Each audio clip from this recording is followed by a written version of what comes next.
Hello बच्चों, so let's read this question. Question कह रहा है explain the following. Boiling point of H2O is higher than that of H2S। Water का boiling point H2S से ज़्यादा होता है, ऐसा क्यों हो रहा है? तो जो की कंसेप्ट इस क्वेश्चन को एक्सप्लेन करने के लिए लगेगा वो है हाइड्रोजन बॉन्डिंग। हाइड्रोजन बॉन्डिंग क्या होती है, कैसे बॉइलिंग पॉइंट को अफेक्ट करती है, ये हमको पता होना चाहिए। तो सबसे पहले अगर हम देखें what is hydrogen bonding. H bonding is nothing but it is an electrostatic force of attraction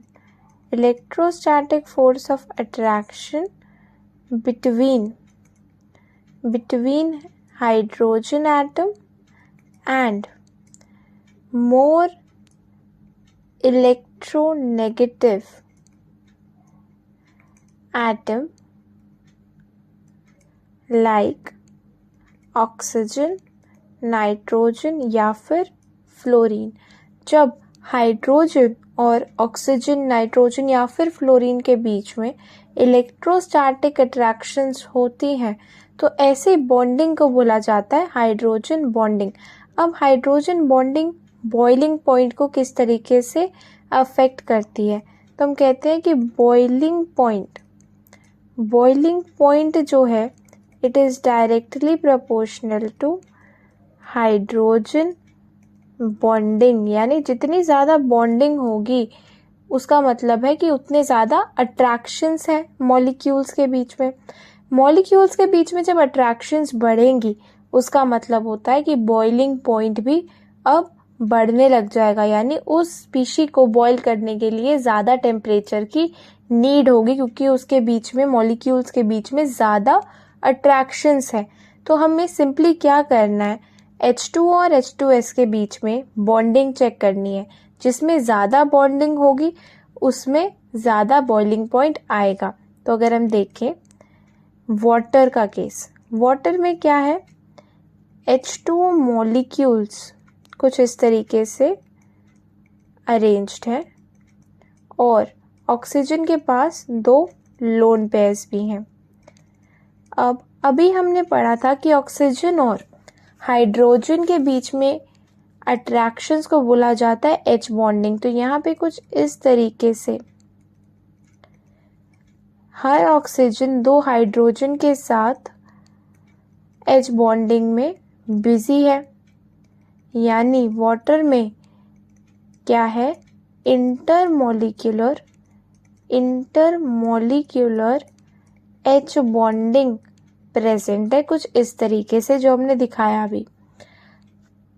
intermolecular H bonding होने की वजह से जो बॉइलिंग पॉइंट आता है यहाँ पे वो ज़्यादा आता है क्योंकि ज़्यादा बॉन्डिंग है, ज़्यादा अट्रैक्शंस है।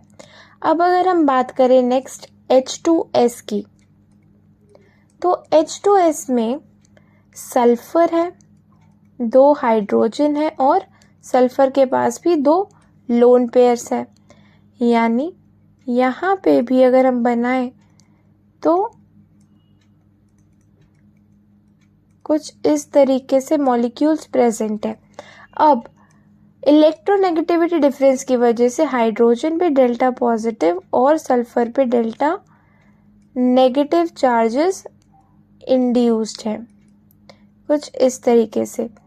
अब क्या होगा, डेल्टा नेगेटिव और डेल्टा पॉजिटिव चार्जेस में अट्रैक्शन शुरू होंगी।